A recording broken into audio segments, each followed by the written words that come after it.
Turma, na atividade 8, nos diz o seguinte: Chiquinho aplicou a quantia de R$ 500 a juros simples durante 6 meses. A taxa de aplicação foi de 5% ao mês. O montante obtido foi...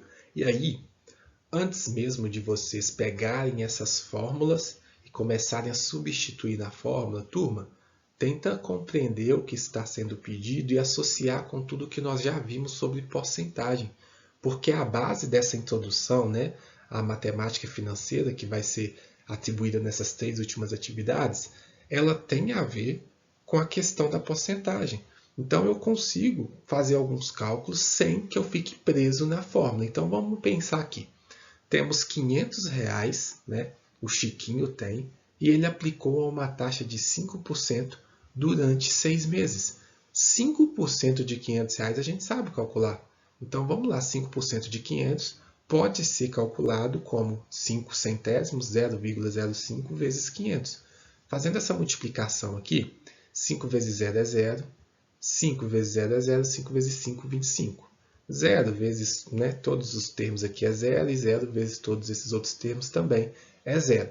Quando eu faço a soma, pessoal, eu vou ter 0, 0, 2 e o 5, né? 25, 5 e o 2. Por que que isso vai acontecer? Porque todos os outros números são 0, e aqui eu tenho duas casas decimais após a vírgula, e eu não tenho nenhuma.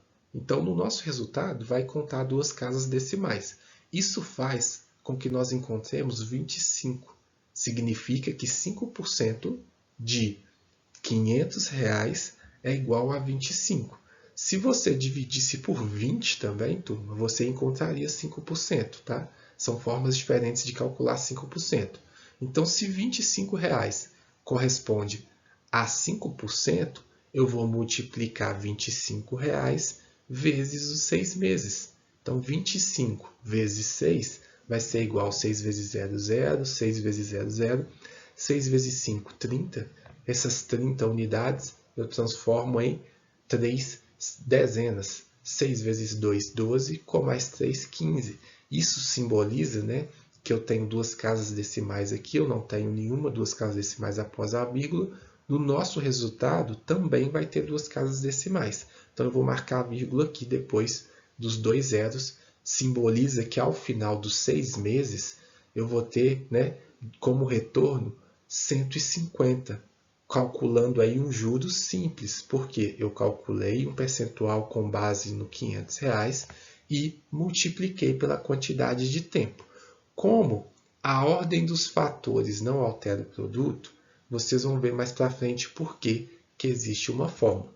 Aqui eu pego 150 que eu havia, né, que eu obtive após a aplicação, e eu vou somar R$ 500 que eu tinha, mais o valor de retorno, né, com base nesse percentual que nós calculamos, e vamos obter um montante de R$ 650, sem atribuir muitos termos técnicos, sem atribuir muitas nomenclaturas. Eu apenas calculei um percentual, multipliquei pelo tempo e somei ao valor que eu já tinha, beleza? Esse foi o rendimento, somei ele com o que eu já tinha, R$ 650. Você fazendo isso várias vezes, você consegue enxergar um padrão. E é nessa generalização, utilizando de várias habilidades que nós já trabalhamos, expressões algébricas, equações, porcentagens, você passa a poder generalizar que o total de juros vai ser igual ao capital multiplicado pela taxa multiplicado pelo tempo, ou seja, o total de juros é o produto do capital com a taxa com o tempo.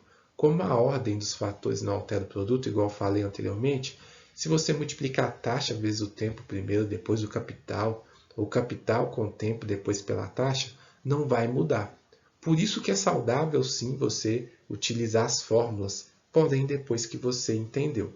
Então, aqui, juros é igual a C vezes I vezes T. O I representa a taxa, o T representa o tempo, o C o capital e o J o total de juros. Substituindo as informações que nós já temos, R$ 500 de capital, 0,05 a taxa, sempre no formato decimal. Pessoal, se você tiver uma calculadora que pode ser escrita em forma de fração, você até consegue, mas Como é mais difícil, como é mais raro, cria-se um padrão de sempre que você for usar, né, o cálculo financeiro, você utilize a forma decimal, até porque ele tem, né, o nome dos fatores, é um fator de aumento, é um fator de desconto, é uma taxa.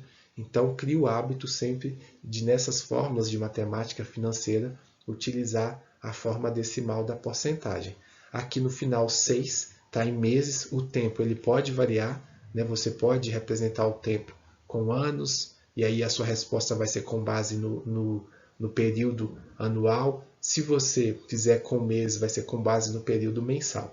Aqui, os juros é igual a 500 vezes 0,05 vezes 6. Eu fiz uma decomposição, pessoal, do 5, que é 5 vezes 100 é 500, justamente para quê? Para eu multiplicar 100 vezes 5 centésimos. Quando eu multiplico 100 vezes 5 centésimos, eu tenho 5. E aí fica mais fácil de fazer o cálculo mental. Eu não preciso de armar uma conta, né? Porque se eu multiplico por 100, a vírgula não desloca duas casas para a direita.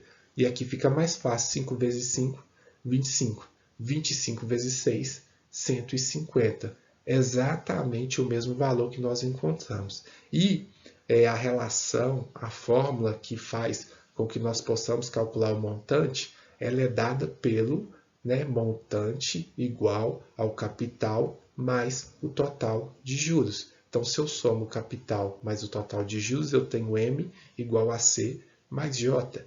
O C é igual a 500, o J é igual a 150, que é o total de juros. 500 mais 150, 650, assim como nós calculamos do lado de cá, utilizando uma fórmula, uma generalização, nós também encontramos o mesmo